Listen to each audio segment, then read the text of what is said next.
قل لو كان البحر مدادا لكلمات ربي لنفد البحر قبل أن تنفد كلمات ربي ولو جئنا بمثله مددا. إن البيان الإلهي بعد أن أوجب علينا الصوم استثنى المريض والمسافر، وذكرنا المراد بالمريض والمراد بالمسافر. فهؤلاء المرضى لهم أن لا يصوموا بالشرط الذي ذكرناه، والمسافرون كذلك. نعم. وذكرنا بعد ذلك معنى قول الله عز وجل: وعلى الذين يطيقونه فدية طعام مسكين، إلى آخر الآية. قلنا إن كثيرا من الفقهاء ومن علماء التفسير قالوا إن الذين لا يعانون لا من مرض ولا من سفر وبإمكانهم أن يصوموا لكنهم آثروا أن يفطروا، إذن عليهم الفدية، ففدية طعام مسكين كما قال الله عز وجل. تبين من ذلك أن هنا باري عز وجل يخير الإنسان بين أن يصوم يؤدي واجبا أناطه الله في عنقه، وبين أن يكفر الكفارة التي ذكرها، له عندئذ أن لا يصوم. لكن هنالك رأي ثاني في تفسير الآية، ولعله الرأي الأوجه، وهو الرأي الذي جنح إليه الجمهور. معنى قوله تعالى: وعلى الذين يطيقونه، أي وعلى الذين يستطيعون أن يصوموا ولكن بصعوبة، بعنت. هم ليسوا مرضى، ليس المرض هو الذي يمنعهم من الصوم، لكن يمنعهم من الصوم حالة معينة: العجز، شدة الجوع، شدة الظمأ مثلا.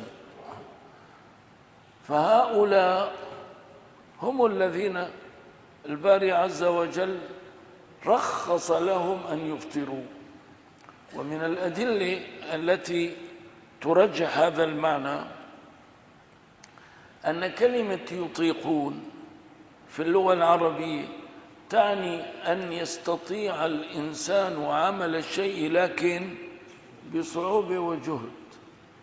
فأنت لا تقول مثلا: أنا أطيق حمل هذه الحصباء، أنا أطيق حمل هذه الكأس. عربية هذا الكلام لا يقال. تقول: أنا أطيق حمل الجبل، أنا أطيق حمل الصخرة، أنا أطيق حمل هذا الثقل.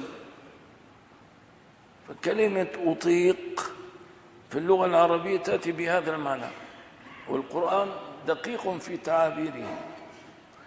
فالباري عندما يقول: وعلى الذين يطيقونه، أي وعلى الذين يستطيعون أن يصوموا ولكن بجهد شديد، وهم ليسوا مرضى وهم ليسوا مسافرين، له أن يفطروا، لكن عليهم في هذه الحالة الفدية.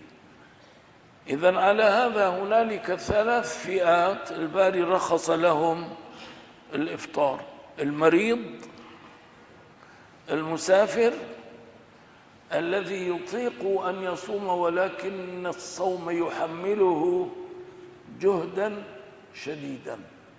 واضح كيف؟ هذا هو التفسير الثاني، ولعله الأرجح، ولذلك هو الذي جنح إليه الجمهور. ولا ليال كسر دوادا تفسير الصحة آيات وذا وحول ليه لبا وجبا لو فسري آيات وجهك كوباد وحوي قف والبا أو ربا أن ربين إنه صومه أو كركرة وحوي إنه قف مسكينة cunto u iibiyo maalin walba oo aanu soomin. wejiga labaad ee culimmada qaar u fasirteen waxa weeye qofka soomi kara ee haddaba dhibaato soonkaas uu ku hayso, sidaynu maxaa lahdaa hore u sheegnay, dadka Yurub jooga ee 18 saacadood 20 saacadood soomaya, qofka maxaa lahdaa meel kulul jooga oo maalin oo dhan shaqaynaya, shaqadaasu ha noqoto ama 8 saacadood ama 10 saacadood ama 12 saacadood ama 16 saacadood ha noqoto, dadkaas hawlaha haya ama qof dhib ku tahay inuu biyo la'aan maalin oo dhan joogo ama cunto la'aan uu maalin oo dhan joogo,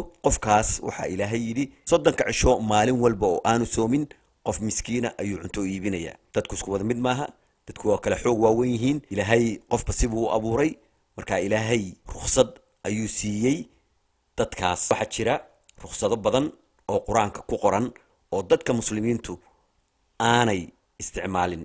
soontii waxay noqotay caado, bishii baa timi in la wada soomo weeye, laakiinse dadkii isku wada mid maaha. dad baan soomi karin, dad baa soomi kara, kuwa xanuunka qaba iska daaya, kuwa maxaa leedaha musaafirka ee sadcaalka ku jira, kuwaas labadaas ilaahay gooni buu uga hadlay. laakiinse waxaa jira kuwo kale oo aan soonta soomi karin, kuwa ilaahay wuxuu siiyey rukhsad buu siiyey, wuxuu yidhi haddaanad soomi karin qof miskiina cunto sii, waxban markaa laguma le.